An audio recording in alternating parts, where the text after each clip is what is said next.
Well, Shannon, front right here. Obviously, only a few days away from a massive pay-per-view here in Perth, a country that's been starved for a big event like this. So, what are the emotions now that we're only a few days away and the hard part is over? You just got to make weight and fight. Yeah, it's phenomenal, mate. I've said to a few people this week, this is like your wife's wedding day. The perfect dress, the perfect car, the perfect venue. For me, this is I get to fight in my country, my fans. Don't have to travel too far. I've had an awesome camp, so it's like the perfect turnaround for me. And yeah, looking forward to obviously fighting on a massive pay-per-view card and getting topped by a chance for Alex to fight for a double world title. So it makes it even more interesting.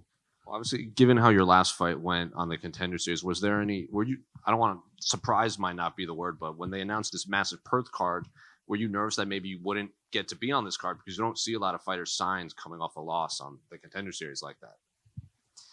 Yeah, I wasn't too nervous about not getting on this card because I already had a contract. So I thought this would be where I make my debut once it got announced, because obviously I'm here in the country and it makes sense to have my local countrymen here supporting me, buying tickets and supporting the event. So I wasn't too nervous about that. But yeah, I was definitely nervous directly after the fight to see if I would get a contract or not. Yes. Did I read right that you had fought a couple fights with an appendicitis, essentially? So how was that? Yeah, you did. That was my Contender series fight. I had appendicitis all fight week and it was ruptured before I actually went out to the fight. So I fought with a ruptured appendix, septicemia, blood poisoning, and then the day straight after the fight, I went to the hospital in Las Vegas, got emergency surgery, had to stay in hospital for 5 days, and then flew back to Australia and started my rehab then.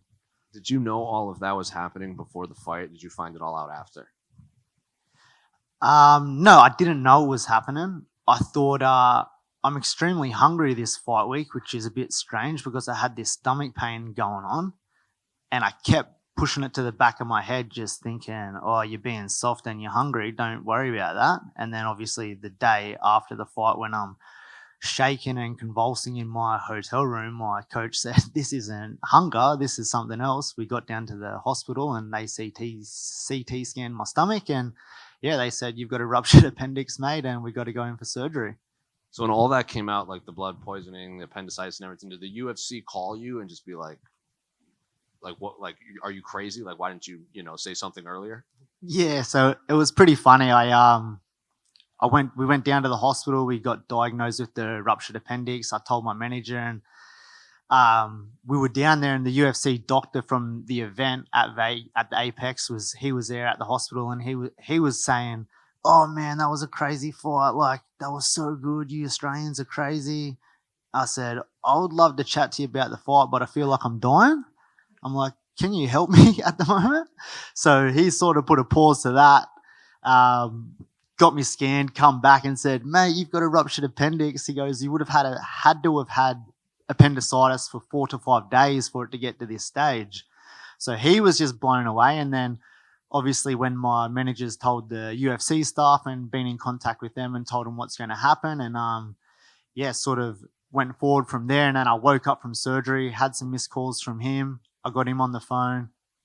He's just going pretty ecstatic that he's been speaking to Dana and Mick, and after them finding out what happened, they were like, that came to sign me because all fight week there was no excuses. I made weight. I was a total professional.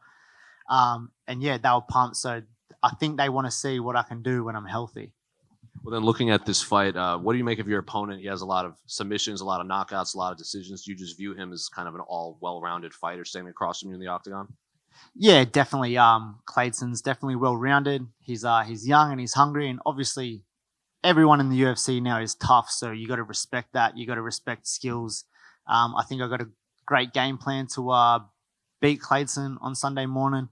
And yeah, definitely just got to be smart, got to be strategic, not get in those crazy firefights like I did on the Contender series, and yeah, use my game plan at its best. And I think you're the first Australian or from this part of the world fighting on the card, correct? Like the one before you has a Brazilian and I believe a Dagestani fighting. So is there any extra pressure to kind of set the table for the rest of the fighters above you? I think there's a few Australian guys fighting before me, but either way, I want to perform for my country and for my fans and family, and most of all for myself and my team, and show that we belong on this level of combat athletes in the biggest, best league in the world, and yeah, show I'm here for a reason. And final one for me: how do you see the main event playing out between Alex and Islam? Yeah, the main event. I was actually lucky enough to get down to Wingdang and do 4 weeks of my camp with Alex. So I think he's got all the tools and all the credentials, heart and resilience to take this one. I think Alex will probably win it by a decision. I think he's smart enough and cerebral enough to negate what Islam's going to bring to the table, and yeah, I think he gets it done in the end. Yep. And Shannon, you got your contract coming off a loss, but it was because of your toughness and your ability to put on a show. Is that extra pressure heading into this fight? Like if you just grind out a decision win, it's kind of not why they brought you in. Do you feel that pressure to go out there and bring fireworks? No extra pressure, mate. That's how I fight all the time. You would have seen some of my fights here in Australia on the local scene, and that's how I always fight. I don't plan on changing how I fight. Obviously, that's not why I'm here. You've heard Dana say, like, these guys come over from Contender Series, they brought you over for a reason, and then you change the whole way you fight to be safe and try to squeeze out a contract. That's not in me. That's not any part of my fighting style, and I'm not going to change now. And can you talk about how instrumental your wife and your family is, as you've mentioned previously, how close you were to walking away from the sport? Yeah, definitely, mate. My wife's massive. She pretty much made me have another fight, and then we got awarded the Contender Series contract. So without her, I wouldn't be here right now. My kids and her, like, obviously that's why I do this, and I train hard, and I really push to be the best man I can be. So the start of 2022, when COVID was still happening, I was ready to quit, and she pretty much forced me to, like, no, you got to stick at it. You're almost there. You're gonna get it. And literally within a couple of weeks of signing a fight locally, the world starts opening back up, and we get that Contender Series contract. And yeah, here we are now, 2023, pretty much a year from the date I was about to hang him up. Thanks, mate. Best of luck. How you going, Shannon, over here? G'day, mate. How are you? Yeah, not too bad. When you found out about being signed up to the UFC after you woke up in hospital, did it take a wee while to kind of process that? Because I imagine you're still kind of drugged up and stuff like that, just waking up. Exactly, mate. I was pretty much straight out of the surgery and jumped on my phone, had a few missed calls from the wife, had a few missed calls from Denny, my manager. I called him back, and then he's telling me all about it, telling me I've got the contract, and I was like legitimately thinking I was hallucinating. I was like, is this real? What's going on here? Like, I lost. I've just got a big hospital bill, and now I'm getting a contract. I'm like, I don't know if this is really happening. And then obviously, yeah, a couple of hours later, and we talk a bit more, and I sort of come back to life a bit, and yeah, it sort of took that little bit to set in, and yeah, pretty ecstatic feeling waking up from surgery, having that contract awarded to me. And you said that this is kind of like the perfect wedding where everything's kind of fallen in place, but could you picture something being slightly different for a perfect debut? Not really, man. The only difference was if the fight was in my hometown on the Gold Coast or Brisbane. That's the only little difference you could make to change this and make it a fraction better. But it's Perth's beautiful. I love being over here. Love getting into this fight week and learning how it all works, meeting the staff and all the people. It's been absolutely awesome. Yep.